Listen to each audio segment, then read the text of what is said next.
Well, it wasn't the easiest of victories, but Arsenal take 3 valuable points against Leicester City, and now 57 points, top of the table. Of course, we are taping this before Manchester City travels to Bournemouth to see how that race continues to tighten. LME, Luis Miguel Echegaray here. Welcome to ESPN FC. Stevie Nicol, Stevie, Arsenal.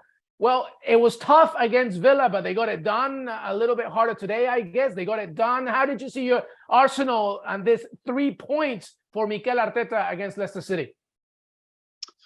Well, it's the kind of 3 points that, you're going to have to battle through to get.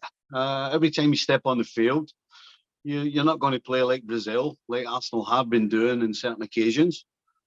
But there's no question that they were the better side.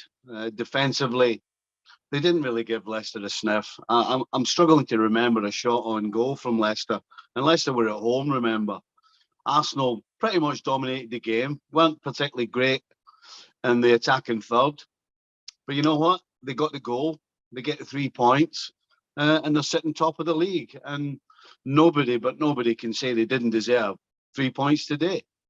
Yeah, and to your point, Leicester City really were struggling in terms of, answering back in many ways. There was a lot going on in the first half leading up to Gabriel Martinelli's goal, which we'll talk about in a second. But the first one was Leandro Trossard, who did get the start ahead of Eddie Nketiah, scored a golazo, Stevie, but obviously that was taken back by VAR. Ben White had his hand towards the goal, so that was taken away. But then Saka, I thought maybe had a call there for a penalty. What did you make of it? I would agree with you, but for the fact that before there was any contact with Christensen, Saka had lost the ball. He wasn't getting to it. The ball was pretty much getting cleared as he was going down. Yes, I think there is contact with Christensen and Saka, but I think it's too late. As I said, he lost the ball, and so for me, I think it was the right decision. And I think we should mention that VAR got 2 fantastic decisions right today. The first one was that one, and the other one was the goal you were talking about that Trossard scored when Ben White had a hold of the goalkeeper's arm. That's a fantastic spot. So let's hope that's brought to the attention of everybody, because when they get it wrong, they don't have to take some stick. So yeah, it was good from VAR today. No penalty for me. And a good decision on Ben White. Yeah, no, it's a good point about VAR. We want to criticize when things don't go a team's way, but should obviously praise when indeed it does the job. Absolutely. And then Gabriel Martinelli scored that goal. He seemed to get hurt, obviously, with his ankle, but he returned after that. But you mentioned something at the very beginning, Stevie, because obviously we're talking about Eddie Nketiah, Saka, Martinelli, and the offensive weapons that Arsenal have, Martin Odegaard, etc. But defensively, Stevie, is really what Arsenal are truly shining. Another clean sheet and really fighting through.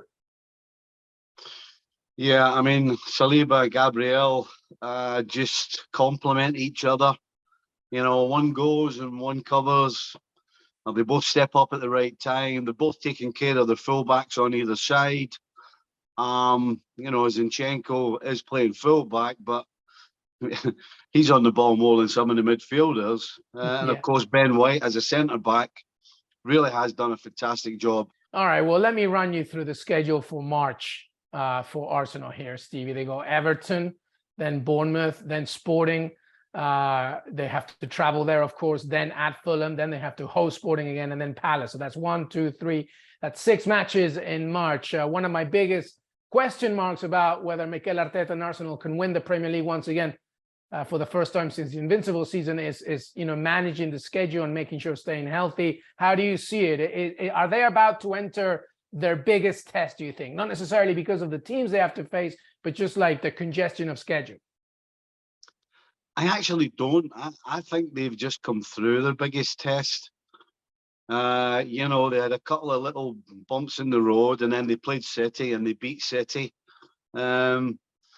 They made a couple of great signings. Trossard and Jorginho, I think, are fantastic signings. They've already stepped onto the field and look as though they've been there since Arteta got there. So already he has the ability to change the team. I hope that Arsenal, well, certainly the players, I'm sure the coaching staff will have done what you've just done and looked at what's coming up, and they'll try and figure out, who maybe needs a rest, who doesn't need a rest, who can play them all. But I hope the players don't look at that, because if you're a player, the only thing you need to worry about is the next game, what you're doing, who you're playing against, am I playing, what's my job, real down to basics. That's how you win the Premier League as a player. You don't think about what's coming up. You think about the next game, and you think about the next thing that you have to do, because the only important thing is the next thing you do. And then you go into the next one and the next one. So it's boring. Nobody wants to hear it. But as a player, that's how you go about it. As I said, coaching staff will have done what you're doing. They'll be looking at games and trying to plan ahead, not just in terms of picking the team, but in terms of resting, in terms of training, all of those things. Well, in terms of scheduling, of course, it's one thing. But let me ask you, can they beat Manchester City at the Etihad? Yes. Yes, they can. Absolutely. And will they do it? Yes. Yes, they can. It's very easy today, Stevie, I feel. Well, it's easy to answer questions when basically the team that we're talking about gives you the answers. Look at those two sides, Arsenal and City. If I look at Arsenal, I can honestly say that, defensively, they look really strong. We've just been talking about it. They've looked strong all season. Like every team, there have been the odd game where maybe fell asleep or something's not quite gone right. Guess what? That happens. In the middle of the park, they've looked really, really strong. Oh, but you know what? They don't have any depth. Oh, wait a minute. They go and sign Jorginho. And then we're talking about going forward, the pace of Saka. Martinelli scores today. There's no Jesus. Oh, no, what we're going to do? And Nketiah steps in and scores goals. And then when he drops a little level, they bring Trossard in, who's involved in the winning goal today. There really doesn't look as though there's a real flaw that you could point to. As far as City, I think there's a flaw defensively. I don't think they defend well enough behind the ball when they're going forward. And so I look at the two sides who are fighting for the Premier League. I don't think anybody else is involved in it. And I look at one team in Arsenal where I don't see a real flaw. And I look at City and I can see a flaw. And so Arsenal make it easier for me to answer. And that's why I think Arsenal will win the league. I love it. Well, I agree with you, my friend, that the key important thing will be obviously stay healthy, Mikel Arteta's Arsenal, to see if you can keep this going. But one thing's for sure, 3 points against Leicester City, a very important victory to maintain that lead at the top of the Premier League table.